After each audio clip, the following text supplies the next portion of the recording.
বগুড়ার গাবতলী ও শাহজাহানপুর উপজেলা নিয়ে গঠিত বগুড়ার ৭ আসনে নির্বাচনী আমেজ অনেকটাই বিবর্ণ। এই আসন থেকে বিএনপি চেয়ারপারসন খালেদা জিয়া দলীয় মনোনয়ন পাওয়ার পর বিএনপি নেতাকর্মীদের মাঝে উচ্ছ্বাস ছড়িয়ে পড়ে। তবে তার অসুস্থতার খবরে দলমত নির্বিশেষে সবার দোয়া বেগম জিয়ার সুস্থতা।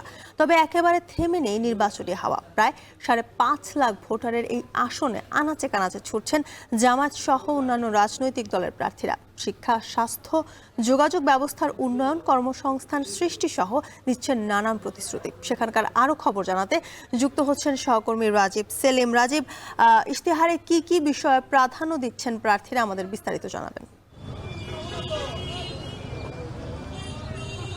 যদিকা ত্রয়োদশ জাতীয় সংসদ নির্বাচনের যে হাওয়া বইছে সারা দেশ জুড়ে, একইভাবে বগুড়াতেও হাওয়া বইছে। তবে বগুড়ার এখন যে আসনটিতে রয়েছে, বগুড়ার ৭ অর্থাৎ গাবতলী এবং শাহজাহানপুর উপজেলা নিয়ে যে আসনটি গঠিত, এই আসনে কিছুটা ভিন্ন চিত্র দেখা যায়। এর কারণ বগুড়া থেকে এই আসন থেকে বাংলাদেশ জাতীয়তাবাদী দলের চেয়ারপারসন এবং বাংলাদেশের সাবেক প্রধানমন্ত্রী বেগম খালেদা জিয়া এই আসন থেকে ভোটের মাঠে লড়ছেন। এবং সেই খবর পাওয়ার পর থেকে আসলে বিএনপি নেতাকর্মীরা খুবই উচ্ছ্বসিত হয়ে ভোটারদের কাছে যেতে শুরু করেন এবং বিভিন্ন ইশতেহার নিয়ে যাচ্ছেন তারা ভোটারদের কাছে। তারপর যখন বিএনপির চেয়ারপারসনের এই অসুস্থতার খবর পান, তখন অনেকটাই বিবর্ণ হয়ে যায় এবং স্থবির হয়ে পড়ে এই ভোটের যে আমেজ, সেই আমেজ স্থবির হয়ে পড়ে। শুধুমাত্র বিএনপি নেতাকর্মীদের মধ্যে নয়, এখানে যে জামায়াত প্রার্থী দিয়েছেন গোলাম রব্বানী, জামায়াতের প্রার্থী, তিনি এবং তার কর্মী সমর্থক যারা রয়েছেন তারাও বিভিন্ন সময় বেগম খালেদা জিয়ার জন্য দোয়া মাহফিলের আয়োজন করেছেন। এবং এই যে এই আসনে যে রাজনৈতিক দলের নেতাদের যে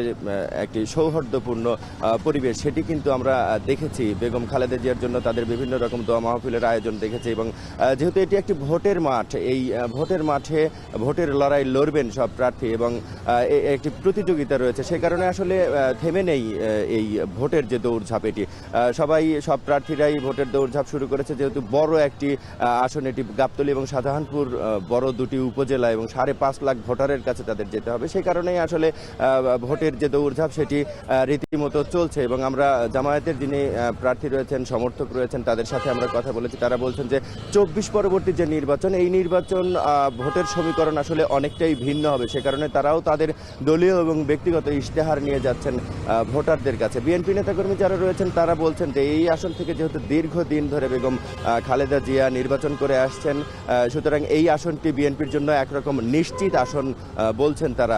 একেবারে নিশ্চিত হয়ে ভোটের যে প্রস্তুতি, সেই প্রস্তুতি তারা নিচ্ছেন। আমরা দুদলের প্রার্থী সমর্থকদের সাথে কথা বলেছি এবং ভোটারদের সাথেও কথা বলেছি। ভোটাররা আমাদেরকে বলছেন যে দুই উপজেলার ভোটারদের দুই রকম চাহিদা রয়েছে। এই উপজেলার ভোটাররা আসলে কৃষি নির্ভর একটি উপজেলা, সুতরাং কৃষি ভিত্তিক যারা ভোটার রয়েছেন তারা কৃষির উন্নয়ন চান। আর যদিকে আপনার মাধ্যমে একটু জানিয়ে রাখি, ভোটারের ইশতেহার আজ রয়েছে বগুড়ায় বিকাল 4:30টায়। বগুড়ার বিভিন্ন রাজনৈতিক দলের নেতাদের সাথে নিয়ে ভোটের নানান রকম আলোচনা চলবে, সেটি দেখার আমন্ত্রণ জানাচ্ছি দর্শকদের।